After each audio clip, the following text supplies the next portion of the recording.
Shalom saudaraku, berjumpa lagi bersama dengan saya, Gembala Jemaat Gereja Isa Al-Masih Lawang Light Generation, dalam program Sapa Jemaat di Rumah. Tetap semangat, tetap berpengharapan, dan harus selalu yakin menjadi pemenang-pemenang di dalam Tuhan kita, Yesus Kristus. Firman Tuhan, kali ini saya ambil dari Yakobus pasal yang keempat, ayat yang keempat. Saya ulangi, Yakobus 4 ayat yang keempat berkata, "Hai kamu, orang-orang yang tidak setia, tidakkah kamu tahu bahwa persahabatan dengan dunia adalah permusuhan dengan Allah? Jadi barang siapa hendak menjadi sahabat dunia ini, ia menjadikan dirinya musuh Allah." Haleluya. Saudara-saudara, setelah kita menjadi milik Kristus, terhitung sejak kita menerima Dia sebagai Tuhan dan Juru Selamat, maka saat itu juga hidup kita adalah miliknya Allah. Kita dikuduskan, dipisahkan dan dikhususkan untuk tujuan kemuliaannya, yaitu menjadi saksi dan memberitakan Injil Kerajaan Allah. Seluruh kehidupan orang percaya, mau tidak mau, senang tidak senang, diarahkan dan digerakkan untuk tujuan tersebut. Untuk itulah Roh Kudus diberikan pada orang-orang percaya agar mereka dapat menjadi saksi yang efektif dan berdampak secara maksimal. Maka segala pergerakan orang percaya yang berlawanan dengan tujuan Allah tersebut dapat dikatakan sebagai bentuk pemberontakan kepada Allah. Maka kalau ada orang berkata enak jadi orang Kristen, sudah ditebus, dosanya sudah diampuni, dia bisa berbuat apa saja, itu adalah pernyataan yang menyesatkan dan pernyataan yang ngawur, tidak sesuai dengan firman Tuhan.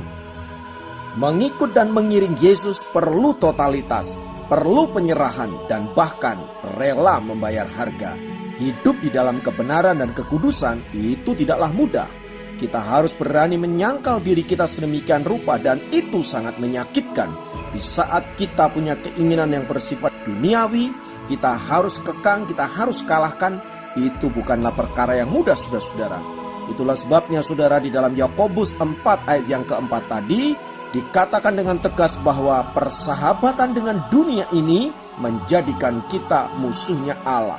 Itu maksudnya apa, saudara-saudara? Kita diminta untuk menjadi seorang Kristen yang militan. Kita diminta untuk menjadi seorang murid Kristus yang benar-benar free to Jesus. Hati, pikiran, dan segala kehendak kita hanya ditujukan atau disesuaikan kepada kehendak Kristus. Saudara-saudara, sebagai manusia yang masih hidup di dunia ini, kita masih punya kelemahan-kelemahan, kita masih punya keinginan-keinginan ini dan itu. Mengikut Yesus bukanlah hal yang mudah. Karena itu saudaraku, saya ingin mengatakan, menjadi Kristen tetapi tidak mengubah karakter kita menjadi semakin serupa dengan Kristus, maka kita tidaklah layak disebut sebagai seorang Kristen. Sebagaimana yang ditulis oleh Yakobus tadi, saudaraku, bahwa ketika kita menjadi sahabat dunia, atau ketika kita lebih mencintai dunia ini, sesungguhnya kita menjadikan diri kita musuh daripada Allah. Nah, pertanyaannya, apa maksud dari kata musuhnya Allah tersebut? Yang pertama, kata persahabatan dengan dunia. Kata dunia ini, saudara-saudara, memiliki kesamaan dengan apa yang ditulis oleh Kolose pasal yang ketiga ayat yang kelima, yaitu merujuk pada perbuatan percabulan, kenajisan, hawa nafsu, nafsu jahat, dan juga keserakahan, dan semua itu bahkan dikatakan sama dengan penyembahan berhala. Lebih jauh lagi, saudara-saudara, dalam surat Galatia, kata dunia ini disamakan dengan roh kedagingan yang berkuasa mengikat tubuh manusia, yaitu apa? Percabulan, kecemaran, hawa nafsu, penyembahan berhala, sihir, perseteruan, perselisihan, iri hati, amarah, kepentingan diri sendiri, percideraan, roh pemecah, kedengkian, kemabukan, pesta pora, dan lain sebagainya. Seperti yang ditulis di dalam Galatia 5 ayat 19 sampai 21. Jadi saudara-saudara, ketika kita mencintai atau bersahabat dengan hal-hal yang tadi saya sebutkan, itu berarti kita menjadikan diri kita musuhnya Allah. Nah, kalau masih ada orang berkata bahwa menjadi Kristen itu mudah, menjadi Kristen itu enak, bisa melakukan apa saja, itu berarti dia tidak mengerti firman. Sebab perintah firman Tuhan tadi dikatakan jelas bahwa kita tidak boleh kompromi dengan nilai-nilai duniawi yang kesemuanya berbicara tentang menyenangkan kedagingan kita.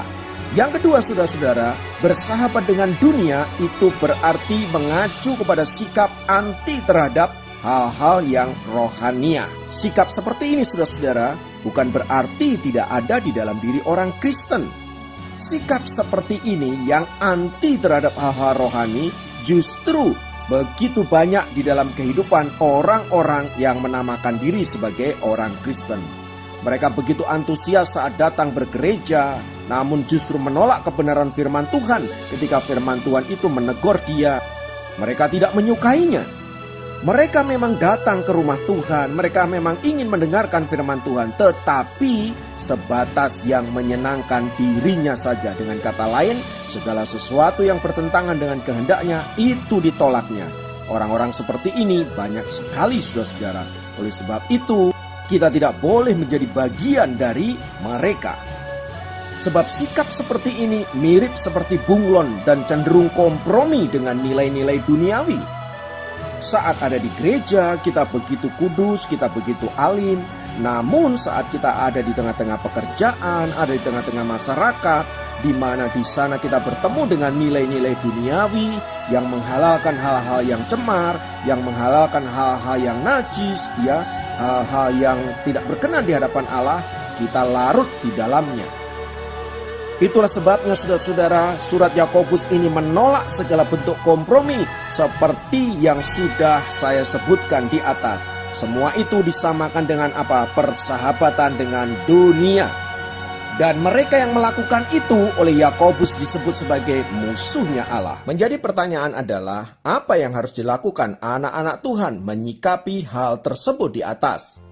Saudara-saudara, sebagai anak-anak Tuhan yang mengasihi Allah, tidak ada cara lain, tidak ada solusi lain selain hidup menuruti kehendak Allah. Kita harus mulai berani menolak dengan keras segala bentuk kompromi dengan dunia ini. Inilah memang konsekuensi menjadi murid Kristus. Kalau kemudian kita berargumentasi, kita masih hidup di dunia, kita masih hidup dalam daging dan lain sebagainya, saudara-saudara, sebenarnya dengan berkata demikian kita memberi peluang untuk kita berkompromi dengan nilai-nilai duniawi. Dan pada dasarnya kita nggak mau hidup menuruti kehendak Allah, sehingga kita berargumen kita masih hidup di dalam daging. Dan yang harus selalu diingat oleh anak-anak Tuhan adalah bahwa Tuhan Yesus telah memberikan Roh Kudusnya kepada kita untuk menolong kita, untuk memberi kekuatan kita agar kita mampu melakukan kehendak Tuhan. Oleh sebab itu, saudara-saudara, tidak ada alasan bagi kita untuk tidak bisa melakukan kehendak Tuhan. Mengapa? Karena Roh Kudus berdiam diri di dalam diri orang percaya untuk menolong kita melakukan kehendak Tuhan. Melalui penjelasan ini, saudara-saudara, mari kita belajar untuk senantiasa hidup di dalam perkenanan Allah, dan biarlah kita menjadi sahabat-sahabatnya Tuhan, partnernya Tuhan, dan bukan musuhnya Allah. Yaitu dengan cara apa? Hidup dalam perkenanan Allah. Biarlah firman Tuhan ini boleh memberikan kekuatan bagi kita dan menolong kita untuk senantiasa menjadi anak-anak Tuhan yang diberkati dan berkenan kepada Tuhan. Mari kita berdoa. Bapa, dalam nama Yesus, biarlah firman-Mu menguatkan kami dan senantiasa menolong kami untuk kami boleh menjadi anak-anak Tuhan yang free, anak-anak Tuhan yang militan kepada Tuhan, dan senantiasa dengar-dengaran akan firman-Mu dan melakukan kehendak-Mu. Terpujilah nama-Mu kekal selama-lamanya. Dalam nama Yesus kami berdoa. Sekian program Sapa Jemaat kali ini. Sampai jumpa dalam program Sapa Jemaat yang lain. Tuhan Yesus memberkati.